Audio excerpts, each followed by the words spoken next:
Under Cooper's relentless questioning, the pastry chef finally cracked. After finishing the state dinner, I went to clock out on the 3rd floor, he admitted. That's when I found Mr. Winter collapsed in the hallway. Was the knife near his right hand or left hand? Left hand. If it had been near his left hand, you would have been between Winter and the door, away from the table. Right hand.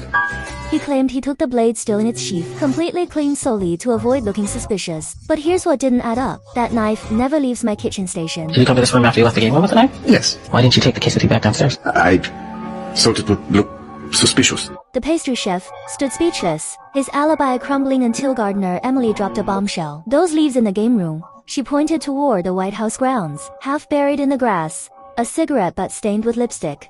And not just any shade, the exact crimson hue he'd seen recently. What kind of cigarettes? I don't smoke, Ms. Scott. Detective. The housekeeper strenuously denied being a smoker. How could he not have smelled it if she smoked? Moreover, judging from the cigarette butt, it appeared to be a Mammoth brand with embedded filters. Hearing this, the housekeeper visibly grew much more nervous, cursing under her breath as she pulled out the cigarettes from her pocket. To outsiders, the housekeeper's relationship with the deceased had never been harmonious, just because she had a drink with the former First lady. She is not the First Lady. She is the former First Lady, and that's your problem, that you don't understand that we don't work for her. I don't know what that means. That means don't sit while you're working and get drunk with the guests. And it's Hugh Jackman! After the argument, the housekeeper feared she'd be fired, though colleagues assured her Mr. Winter wouldn't go that far. She just needed to admit her mistake and apologize sincerely. And believe in you. He won't fire me if he isn't here anymore. She claimed her words were just spoken in anger, and she'd actually intended to ask the former First Lady to intercede for her. Before going, she sneaked into the billiard room for a few drinks. However, Edwin didn't buy her story. The president's mother-in-law had mentioned calling for wine earlier, but waited. In vain. Proof the housekeeper was lying. In reality, she'd downed an entire bottle in the billiard room. When she went to fetch more, she coincidentally encountered the crime. This explained the mysterious sticky residue and glass found in the billiard room. The housekeeper silently acknowledged Cooper's reconstruction of events. She added that when leaving the 3rd floor to fetch more wine, she'd glimpsed a shadowy figure.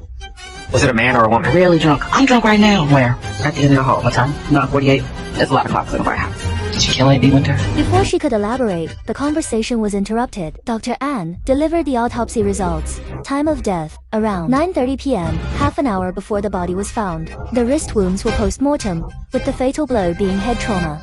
Toxicology showed poisoning traces, though non-lethal. Every finding confirmed Cooper's theory. This was unequivocally murder. The billiard room wasn't the primary scene.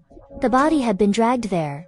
Evidenced by clothing wrinkles at the waist and carpet drag marks, Cooper followed the carpet traces to a potential primary crime scene, a supposedly under-renovation storage room. The door lock showed tape residue, suggesting someone had kept it propped open. However, he learned the renovation was fake. The president had fabricated it to prevent Harry's sister from staying overnight. We definitely didn't do any work in here. And that is definitely paint.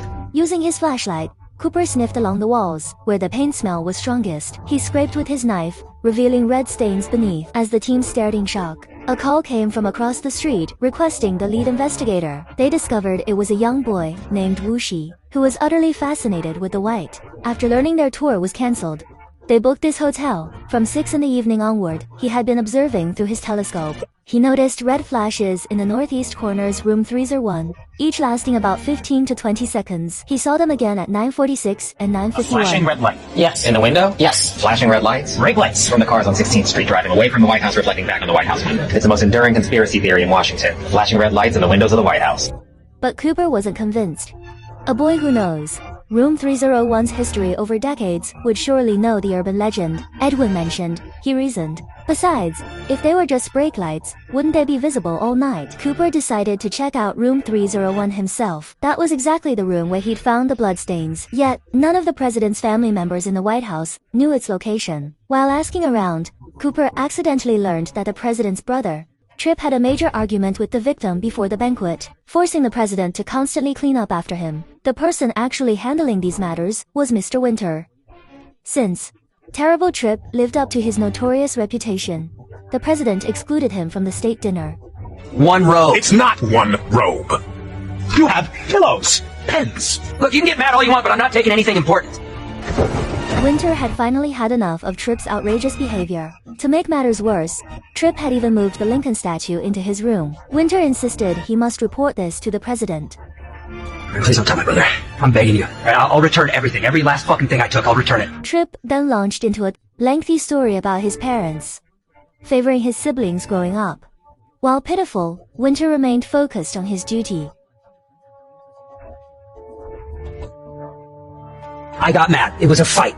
Okay? That's the truth. That's it. Eventually, Tripp admitted arguing with the victim but claimed no knowledge of the murder. He denied visiting room 301. However, the plumber repairing his toilet reported seeing Tripp leave around 9:30 to fetch desserts You downstairs. have to believe me. Why would I kill A.B. Winter? I'm too stupid and too fucked up to do this. I win because I'm a complete fucking loser. Then watch. I've been having so many problems with it lately.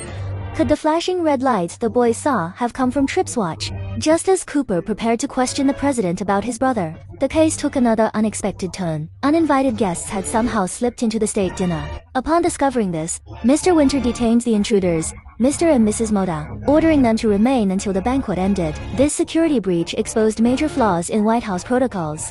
In truth, Harry and Mr. Winter had a strained relationship, frequently clashing. Hours before the banquet, he had accidentally overheard Harry plotting something in the treaty room. Though Winter claimed he heard nothing, Harry still scolded him harshly. I apologize for any misunderstanding, Mr. Hollinger. Keep your fucking mouth shut. What was Harry really plotting? Why did he rush to Winter's office? And why had he persistently insisted this was a suicide? What exactly was Harry trying to hide?